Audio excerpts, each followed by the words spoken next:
টাকা দাও।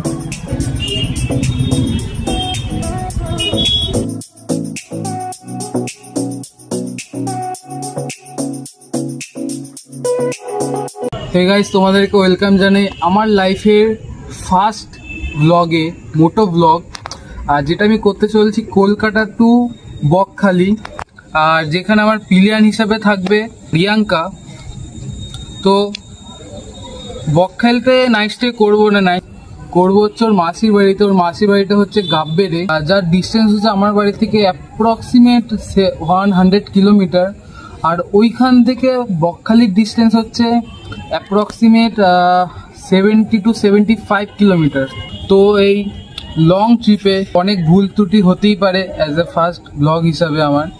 তো আমার নাম হচ্ছে সৌম্যজিৎ তালুকদার, আর আমার বয়স 18। হ্যাঁ জানি বয়সটা খুবই কম, তাও কি করবো, ইচ্ছা শখ যে কোনো বয়সে হতে পারে।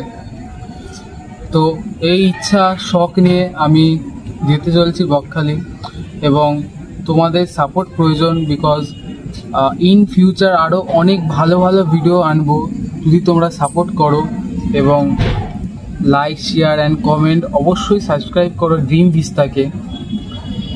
এর মানেটা আমি পরবর্তীকালে বলবো কেন আমি ড্রিম ভিস্তাই নাম রেখেছি। তো আজকে হচ্ছে 18 তারিখ, 18ই মে, আর আজকে রাত্রিবেলায় ভিডিওটা শ্যুট করছি।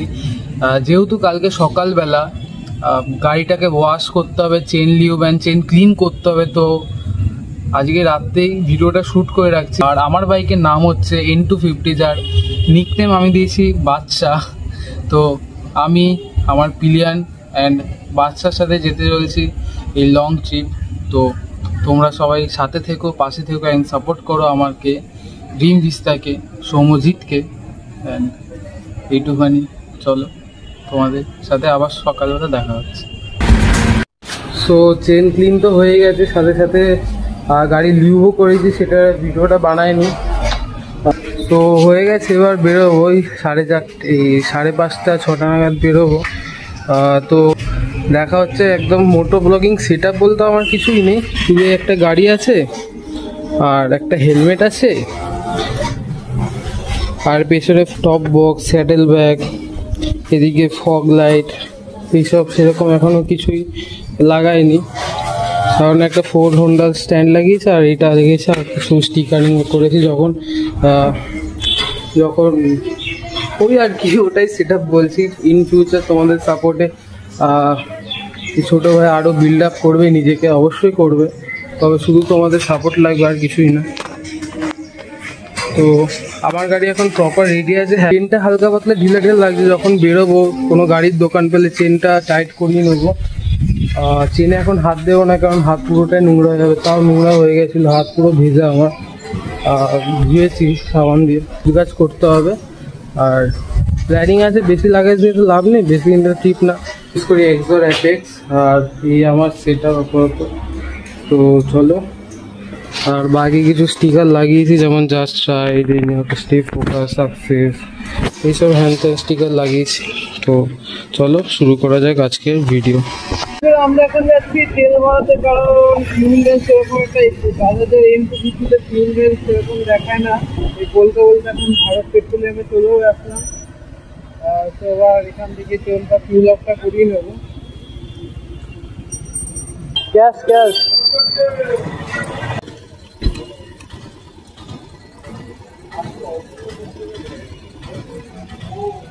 1370 টাকা দাও। সো গাইজ, আমরা এখন পেট্রোল পাম্প থেকে প্রায় 13 লিটার তেল ভরিয়ে বেরোলাম। আমার 13 লিটার তেলে মানে 12.99, ওটা এসে হচ্ছে 1370 টাকা, 105.7 কত লিটার পার লিটার। তো গাইজ আমরা এখন যাচ্ছি হচ্ছে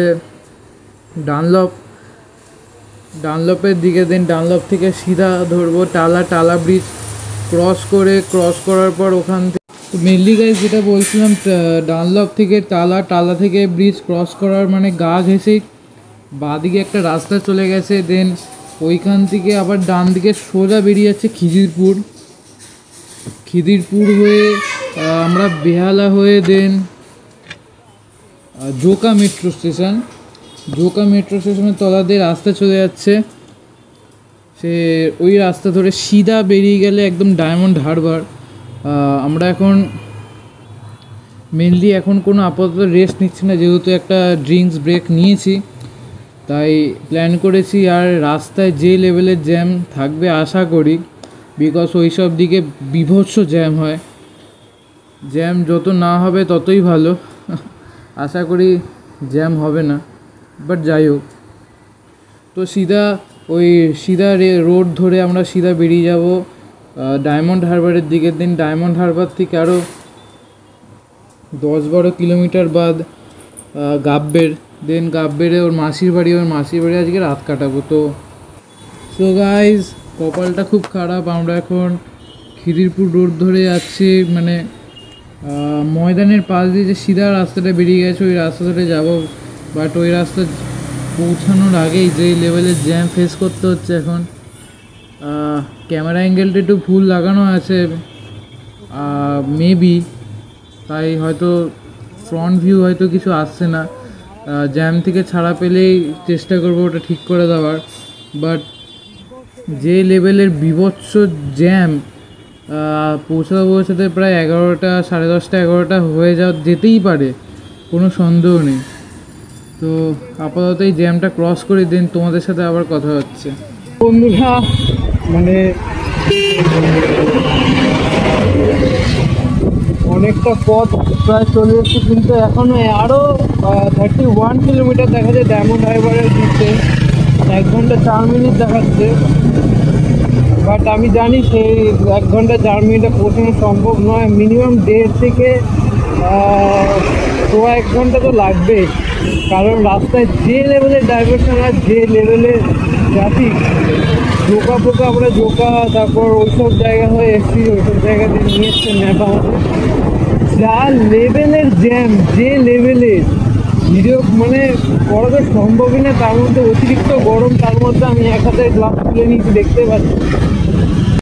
সো গাইস, সে বীভৎস ট্রাফিক আর বীভৎস গরম, একেই তো মে মাস, গরম তো থাকবেই জানা কথা, বাট তার মধ্যে এত গাড়ি চলছে রাস্তায়, তাদের থেকে যে গরমটা বেরোচ্ছে তাতে আরও যে হিট লাগছে গায়ে, সেটা মানে খুবই পেনফুল। যারা রাইড করো বা যারা গাড়ি চালাও তারা নিশ্চয়ই জানবে।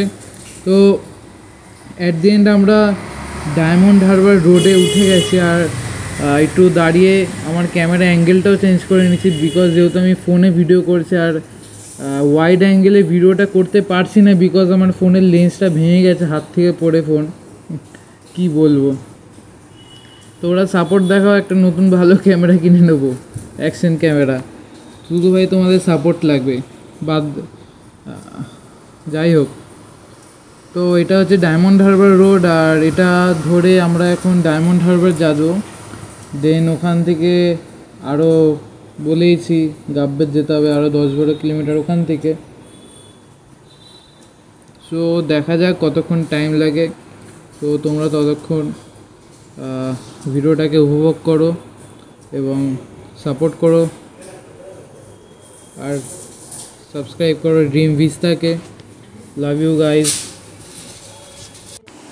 তো গাইজ, কিছুক্ষণ ফাঁকা রাস্তা পেয়েছিলাম ডায়মন্ড হারবার রোডে, আবার সেই জ্যামের ফেস করতে হচ্ছে। ভাই রে ভাই, কত জ্যাম, কত মানে রাত্রিবেলা ভেবেছিলাম একটু ফাঁকা ফাঁকা হবে, বাট রাত্রিবেলা তো বেশি জ্যাম। আর সকালবেলা বেরোয়নি, বিকজ সকালবেলা যে লেভেলের গরম, 41 ডিগ্রি সেলসিয়াস, আর ফিলস লাইক হচ্ছে 45-46। ওই সকালে ওই গরমের মধ্যে বেরোলে আর দেখতে হতো না, তাই প্ল্যান করলাম রাতেই বেরোবো। বাট রাতে বেরিয়ে যা জ্যাম তোমরা স্ক্রিনে দেখতেই পাচ্ছ। এদিক দিয়ে অটো যাচ্ছে আর এদিক দিয়ে যাচ্ছে 1 লেন ওয়ে, মানে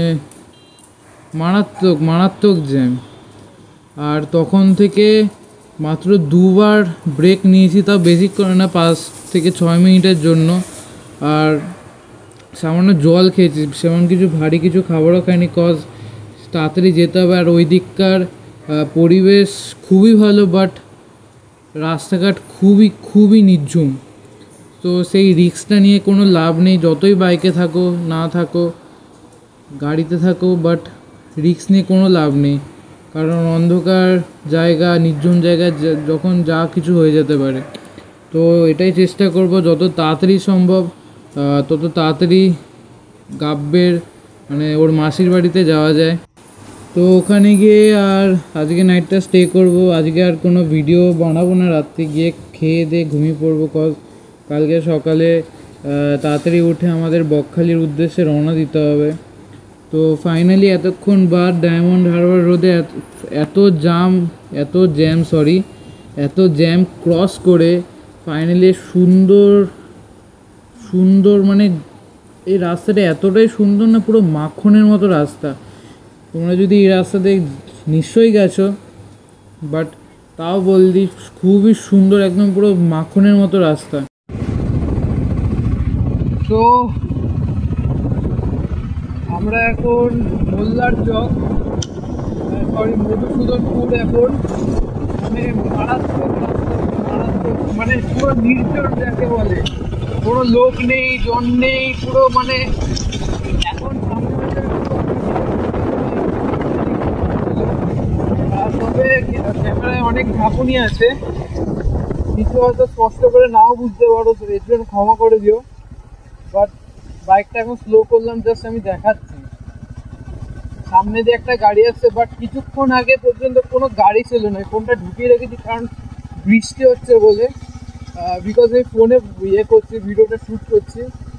সামনে দিয়ে একটা গাড়ি আসে, তার পিছনে কোনো গাড়ি নেই। গাড়িটা পাস হয়ে গেলে না আমার পিছনে কোনো গাড়ি আসে, না আমার সামনে কোনো গাড়ি আসে, পুরো ফাঁকা রাস্তা। ঠিক আছে, এটা দেখানোর জন্য আবার কষ্ট করে একটু বৃষ্টির মধ্যে ফোনটা বার করলাম, আবার ঢুকিয়ে দিচ্ছি। ঠিক আছে, তো সেখান থেকে আর মাত্র কিছুক্ষণের দূরত্ব গাব্বেরের। তো আমরা মাসির বাড়ি পৌঁছে গিয়ে আর রাত্রিবেলা কোনো ভিডিও করছি না, তোমাদের এখানেই জানিয়ে দিচ্ছি যে এটা হচ্ছে আমাদের ভিডিওর পার্ট 1। আর এটা আমরা দুটো পার্টে ডিভাইড করেছি, বিকজ ভিডিওটা অনেকটাই বড় হয়ে যাচ্ছে। তো অনেক বড় ভিডিও দিয়ে কোনো লাভ হবে না, তাই সেকেন্ড পার্ট খুব শীঘ্রই আসবে। তোমরা পার্ট 1কে ভালোবাসা দেখাও, সাবস্ক্রাইব করো, লাইক করো, কমেন্টস করো অ্যান্ড অবশ্যই শেয়ার করো। তো তোমাদের কাছে এইটুকুনি রিকোয়েস্ট রইল।